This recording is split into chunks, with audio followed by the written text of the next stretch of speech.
name is Jarrett Becks. I need to spell it. Okay. JarrettBecks.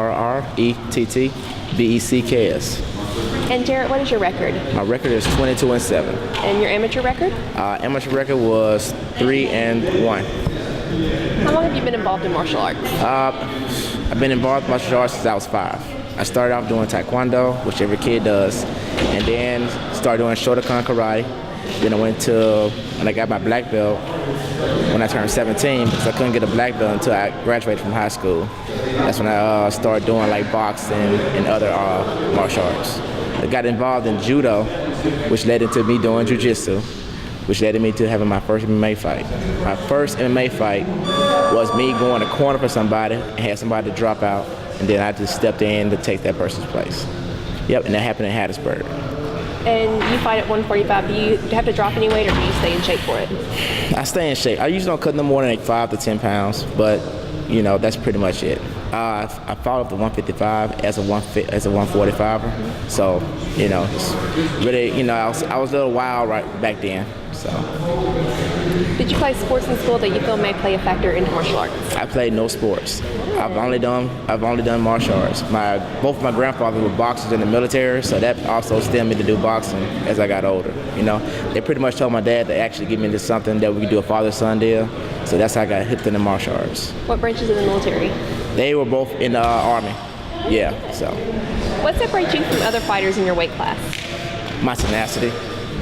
I'm real high paced, which a lot of fighters my size are high paced, but I'm also strong.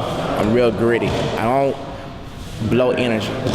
I'm high paced, but I stay real tight and compact. So that's the one thing I know, that a lot of guys at the 145 are real wiry. If I get on top of you, I'm gluing to you. If I'm standing in front of you, I'm cutting off everything. I don't believe in giving a lot of space up. I believe in staying tight and compact in your fight.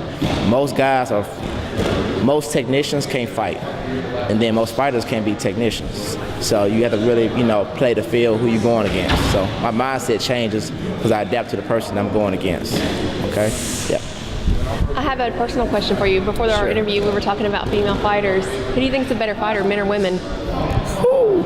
Let me tell you this. I think women never know how. They never understand tiredness. They're the most technical because they don't have to use strength.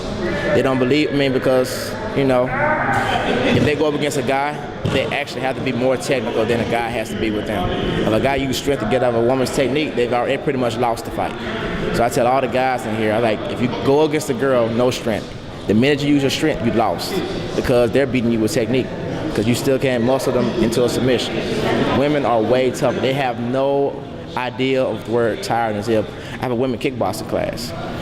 And believe me, I have more women doing regular push-ups where guys doing knee push-ups. It's crazy. So. Are there any misconceptions of you floating around? I have an attitude. I'm very direct when I say stuff, so that means that I like conflict, which is not the case. They look at the ears and they're just like, man, you know, he's real tough. It has nothing to do with it. Just, you know, I train. That's all that happened. But that's the biggest misconception, is that because I'm a fighter, I'll jump into anybody's face and do all this kind of stuff. I'll say whatever I want to say. That's not the case. After I leave here, I don't want to fight. I'm tired of fighting. You know, I want to go home, watch TV, play video games, read, do something else. But as far as me want to leave here and go into a fight on the street, it's not. I'm burned out of fighting here. So. What are some of your favorite hobbies? Favorite hobbies? Playing video games. Xbox or Wii? Both. Xbox, PlayStation 3, and Wii. I'm really a game fanatic. Right now, I'm on that Call of Duty. I'm on that. Game tags you want to throw out? Oh man, y'all hit me up on JB76303. Yeah, but yeah, that's my biggest thing right now because I don't have to do anything. I just sit there, play, lay down. My legs are resting, my body's resting. That's it. You know. How do you keep yourself motivated to train daily? Every day. How do I train daily? The only thing I think about is that somebody's out there getting better. You know, younger generations coming up. 9 times out of 10, I'm not gonna be able to out muscle them or out cardio them. So I have to be smarter than them. So therefore, I have to come in here, train every day, fine tune everything I'm doing to its best. Okay, so that's my motivation right there. I know that somebody's out there training. I know somebody's up there coming up. I know my guys are training. They're gonna want to beat me because that's their job. So why wouldn't I want to train? It'll be crazy for me to be like, I'm never gonna be touched. I'm never gonna be beaten or whatever unless I do what? Train. My one philosophy is go hard or go home. Ain't nobody gonna give it to you, and then you gotta go get it. That's it. Do you have any words of wisdom or things you'd like to say to our youth? We briefly talked about our youth earlier. Any words of wisdom to direct them in the right directions? Find a place where guys are not bullies. Come to where guys are treating you like family, but they also push you. Okay. Most of the guys here are closer to me than I am with my own family members. And you ask yourself why? It's because we go through war together, we beat each other up in a nice way, you know what I'm saying? But we also push each other to that limit to where you feel like that guy is helping you be something better than you thought you ever could be.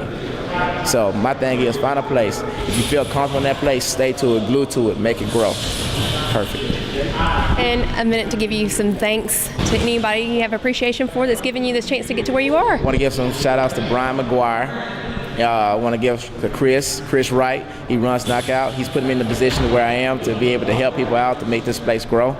And to Anthony, John, a lot of other guys out there. And to MMA.